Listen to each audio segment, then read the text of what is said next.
Hello मेरे प्यारे बच्चों, आज हम बात करेंगे क्लास 12th का फर्स्ट लेसन जिसका नाम है सॉल्यूशन या विलियन। आइए इसको स्टार्ट करते हैं एकदम शुरुआत से, from basic level, zero level.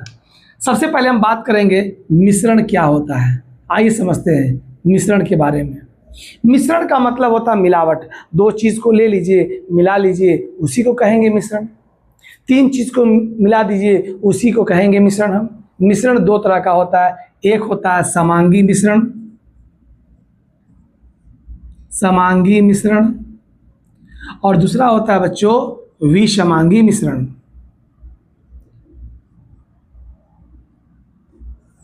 समांगी मिश्रण और विसमांगी मिश्रण क्या होता है ये समझते हैं। सपोज कि हमारे पास एक बर्तन है, इस बर्तन में हमने ले लिया पानी, जल।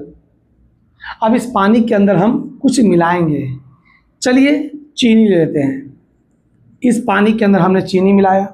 जैसे चीनी का दाना पानी में डाला, चीनी का दाना छोटे छोटे असंख्य दानों में टूट गया और पानी में एकदम फैल गया। अब क्या होगा? अब यहाँ से एक बूंद निकालेंगे, शरबत निकालेंगे, घोल निकालेंगे, और यहाँ से एक बूंद निकालेंगे। मतलब अलग अलग जगह से हमने सैंपल इकट्ठा किया। अब हम क्या देखेंगे, इस बूंद के अंदर चीनी और पानी का जो रेशियो है वही रेशियो इस बूंद के अंदर भी है। इट मीन्स चीनी पानी में बिल्कुल पूरी तरह से मिक्स हो गया है। तो ऐसे मिक्सचर को हम बोलेंगे समांगी मिश्रण।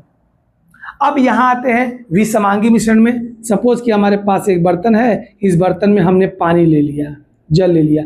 अब इसके अंदर हम चौक मिला दिए, चौक जो बोर्ड पे लिखते हैं, चौक मिला दिए। जैसे चौक को पानी में मिलाएंगे, मिक्स तो होगा, लेकिन अगर हम इनका सैंपल चेक करेंगे, एक ड्रॉप यहाँ से निकालिए, एक ड्रॉप यहाँ से निकालिए, क्या आपको लगता है इसमें पानी और चौक का जो रेशियो होगा, क्या वही रेशियो इसमें भी हो? ऐसा नहीं है। हो सकता है कि नीचे चौक का मात्रा ज़्यादा हो, ऊपर कम हो, तो यहाँ तो रेशियो सेम नहीं होगा। तो ऐसे मिश्रण को बोलेंगे विसमांगी मिश्रण। और जहाँ पर मिक्सचर अच्छे से बन जाए, दो चीज़ें या तीन चीज़ें आपस में अच्छे से मिक्स हो जाए, उसे हम बोलेंगे समांगी मिश्रण। अब समांगी मिश्रण का एक नया नाम देंगे विलियन। विलियन सॉल्यूशन। मतलब अगर आपसे कोई कह दे कि विलियन क्या है, तो आप कहेंगे दो या दो से अधिक पदार्थों के समांगी मिश्रण को विलियन कहते हैं। बहुत ही आसान भाषा में। चलिए अब हम आपको यहाँ चीज समझाते हैं। चीनी प्लस पानी, ये जो घोल बना है, इसे हम क्या नाम देंगे? विलियन नाम देंगे। अब चीनी और पानी दो चीज को मिलाए ना, तो ये जो चीनी है इसे हम कहेंगे घटक, और जो जल है इसे भी कहेंगे हम घटक। तो इस विलियन के अंदर कितने घटक हैं? दो घटक हैं, चीनी और जल। तो ऐसे विलियन को बोलते हैं द्विअंगी विलियन। द्विअंगी विलियन। और मान लीजिए इसके अंदर थोड़ा सा नमक भी मिला दीजिए, तो पानी के अंदर नमक भी गया, चीनी भी गया। अब कितने घटक हो गए? तीन घटक हो गए। नमक भी ले लिए, नमक, चीनी और पानी ये मिलकर विलियन बन रहा है।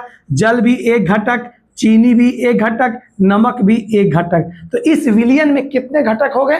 तीन। तो इस विलियन को बोलेंगे त्रिअंगी विलियन। त्रिअंगी विलियन। उसी तरह से चार घटक हो जाए तो चतुष्अंगी विलियन कहेंगे। आप टेंशन मत लें, इस क्लास में हमें ना तो त्रिअंगी पढ़ना है, ना तो चतुष्अंगी पढ़ना है। इस क्लास के अंदर हमें केवल द्विअंगी विलियन के बारे में पढ़ना है, जिसे हम बाइनरी सॉल्यूशन भी कहते हैं। ठीक है, द्विअंगी को हम लोग बाइनरी सॉल्यूशन भी कहते हैं, बाइनरी सॉल्यूशन। अब इंटरेस्टिंग बात क्या है समझते आइए। नमक और चीनी, नमक और चीनी ये दोनों कूद रहे हैं पानी के अंदर। तो जिसमें कूद रहे हैं वह विलायक कहलाएगा। तो पानी यहां पर विलायक कहलाएगा। और कूदा कौन?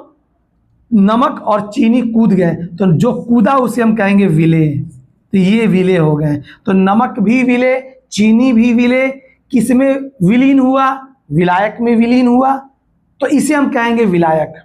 अगर द्विअंगी विलियन है तो एक विलायक और एक विलेय होगा, और त्रिअंगी विलियन है तो एक विलायक दो विलेय होगा। विलेय दो एक, दो या दो से अधिक हो सकते हैं, बट विलायक हमेशा एक ही होगा। जिसका मात्रा ज्यादा है उसे विलायक कहेंगे, जिसका मात्रा कम है उसे क्या कहेंगे, विलेय कहेंगे। दूसरी बात क्या है, अगर क्वथनांक की बात करेंगे, क्वथनांक की बात करेंगे तो विलेय का क्वथनांक ज्यादा होता है और विलायक का क्वथनांक कम होता है। और मात्रा की बात करेंगे तो विलायक का मात्रा ज्यादा होगा और विलेय का मात्रा कम होगा। तो आइए इसको हम सेकेंड पार्ट में शुरू करते हैं। तब तक के लिए thank you, have a good day, bye.